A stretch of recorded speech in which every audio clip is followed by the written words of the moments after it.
Monsieur le préfet du Var, Monsieur le maire adjoint, représentant le maire de la ville de Toulon, Monsieur le directeur de l'ONAC, mon lieutenant-colonel, autorités civiles et militaires, Monsieur le représentant de l'UNC, le représentant du Souvenir français, le directeur de l'Euro-africain, chers porte-drapeaux, chers présidents d'associations, mesdames et messieurs, distingués invités.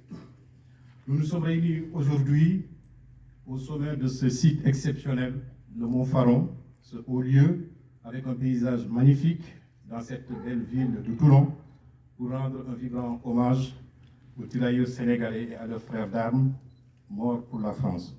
Permettez-moi, à l'entame de mon propos, au nom de la délégation qui m'accompagne et au mien propre, d'adresser mes sincères remerciements aux autorités municipales et à l'État français pour toutes les dispositions prises dans le cadre de l'organisation de cette cérémonie. Merci, Monsieur le Préfet, de nous honorer par votre présence à cette belle cérémonie de devoir de mémoire. Je voudrais aussi adresser mes chaleureux remerciements à l'Office national des anciens combattants, à l'UNC et aux Souvenirs français, non seulement pour votre présence, mais aussi pour les efforts consentis par votre structure pour organiser ces cérémonies de devoir de mémoire. En cette période du 78e anniversaire du débarquement de Provence, août 1944, c'est l'occasion pour nous de nous incliner pieusement devant la mémoire de nos illustres disparus, dont beaucoup de tirailleurs sénégalais reposent dans les cimetières et les nécropoles dans cette belle région sud. En effet, les deux guerres mondiales ont été atroces, avec une grande perte pour l'humanité, des dizaines de millions de morts et de blessés. Mesdames et messieurs, chères autorités, distingués invités, l'organisation de cette journée hautement symbolique montre le rôle et le sacrifice des soldats issus des colonies françaises d'Afrique, communément appelés tirailleurs sénégalais. Ce corps d'armée spécial de 17 pays fut créé par Faidherbe en 1857, au moment où il achevait la conquête du Sénégal. Ce devoir de mémoire fait connaître aux générations futures que l'Afrique a toujours été présente au rendez-vous de tous les contrats pour la liberté. La France se souvient en 1914 et en 1940 qu'elle a pu compter sur le concours de nombreux Africains enrôlés de gré ou de force sous le drapeau tricolore, dont le courage a permis à la France d'être celle qu'elle est aujourd'hui avec toute sa grandeur.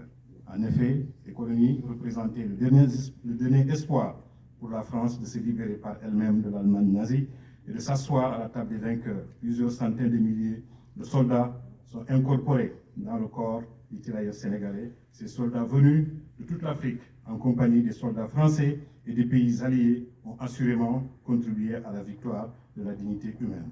Cette date, du 23 août, n'a pas été choisie au hasard par le Sénégal pour célébrer nos soldats. Pour rappel, les tirailleurs sénégalais, à travers leur 6e régiment, à l'issue d'une bataille épique, ils ouvraient la route à la libération de la ville de Toulon, le 23 août 1944. Cette journée permet de leur restituer la place qui leur revient de droit dans le passé de la France.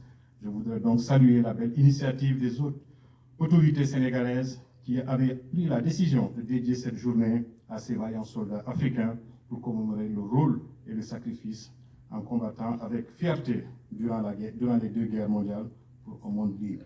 Par ailleurs, une place du tirailleur sénégalais a été construite à Dakar.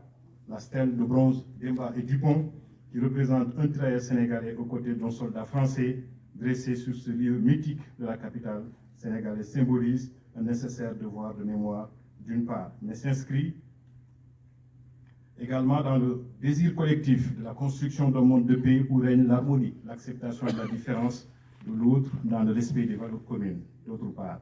Dès lors, je voudrais rendre un vibrant hommage à M. Alioune Fall, qui s'en est allé en 2019 à l'âge de 97 ans. Il était le dernier soldat recensé par l'Office national des anciens combattants du Sénégal à avoir participé du débarquement de Provence. Et à travers lui, tous les tirailleurs sénégalais morts pour la France. Ce haut lieu devrait nous permettre de prendre conscience que l'histoire des Africains est étroitement liée à celle des Français, pour lesquels les fils du continent, du Maghreb à l'Afrique noire, loin de leur terre, souffrant de froid, insuffisamment nourris et habillés, dépourvus de médicaments adaptés à leur pathologie, se sont engagés avec détermination, courage et abnégation et n'ont cessé de combattre pour une France libre. Lorsque les soldats africains ne sont pas exécutés et pour être tenus à l'écart des Allemands afin de ne pas salir le sol du Reich, Ils sont emprisonnés dans des camps, dans les Fronslacs, toujours en termes de souffrance. Je vais plus parler aussi du massacre du camp de Thiaroye en 1944. Quant à la Première Guerre mondiale, les recrutements massifs sont estimés à des contingents sous des drapeaux, donc plus de 200 000 combattirent sur le front européen et en Orient. La propagande patriotique décrit bien sûr le grand élan des populations qui volent avec ardeur au secours de leur mère patrie. Cette phrase des Archives nationales du Sénégal en témoigne. Je garderai la belle Chécia au joli gland et j'irai au combat franchement à plein cœur, lutter sous les chefs trois couleurs. Cependant, le recrutement des soldats s'opère parfois sous la contrainte, souvent avec violence, et les convois de recrues encadrés comme des prisonniers par des mutilations volontaires et des suicides sont attestés par des rapports d'administrateurs. Il n'y a rien de plus dur que cela. Certes, les tirailleurs d'avant-guerre formés dans nombreuses campagnes avaient prouvé leur valeur militaire, mais qu'en est-il des milliers de paysans, loin de la réalité de la guerre et arrachés de leur village? Toutefois, la discipline merveilleuse et l'esprit de sacrifice les ont portés aux actes d'héroïsme les plus troublants. L'encadrement a pris conscience de la nécessité d'une instruction plus longue, surtout les nouveaux recrutés qui n'ont ni entraînement ni l'expérience des tirailleurs d'avant-guerre. En 1915, ils forment la moitié du corps expéditionnaire d'Orient lancé sur les Dardanelles et après l'échec contre les Turcs. Mesdames et messieurs, ce qui pèse le plus dans la mémoire est cependant le sacrifice des 6 000 tirailleurs dans l'inhumaine offensive du chemin de Dardanelles.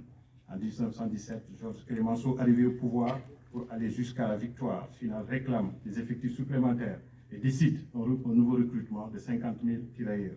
Il confie la mission de faciliter ce recrutement au député Blaise Diagne, avec le titre de commissaire de la République. Cet apport décisif des tirailleurs mérite reconnaissance. En effet, l'épisode le plus glorieux lors de la Première Guerre mondiale est incontestablement la défense acharnée et la victoire de la ville de Reims, dans laquelle ils prirent la grande part lors des offensives alliées et des contre-offensives allemandes en 1819. La ville reconnut sa dette en édifiant en 1924 un monument à la gloire des tirailleurs sénégalais avant d'être rasé par les Allemands en 1940. Pour rappel, un soldat sur 5 ne revit jamais son village et comme dans chacune des petites communes françaises, les familles africaines voient revenir une cohorte poignante d'estropiés, de villes cassées ou d'hommes d'exprivation définitivement cassés par ce qu'il avait vécu et qui jamais ne seraient adoptés. De toutes ces souffrances, de tous ces courages aînés, un héritage dont nous devons rester les gardiens vigilants, en enseignant aux jeunes générations pour leur rappeler la contribution déterminante de l'Afrique aux 2 guerres mondiales. Ils ont payé de leur vie la liberté de la France, de l'Europe et du monde durant les 2 guerres mondiales sans que leur participation n'ait été reconnue à sa juste valeur. Leur épopée n'est consignée dans aucun manuel d'histoire scolaire, sauf dans les films, expositions et quelques manuels pédagogiques réalisés à l'initiative de la Direction de la mémoire, du patrimoine et des archives du ministère de la Défense en 2007. Alors, leur épopée a été sortie de l'oubli pour la première fois par le président Chirac lors de l'anniversaire du débarquement de Provence avec la décristallisation des pensions. Permettez-moi de citer ces passages du président de la République Emmanuel Macron. La France a une part d'Afrique en elle et sur le sol de cette Provence.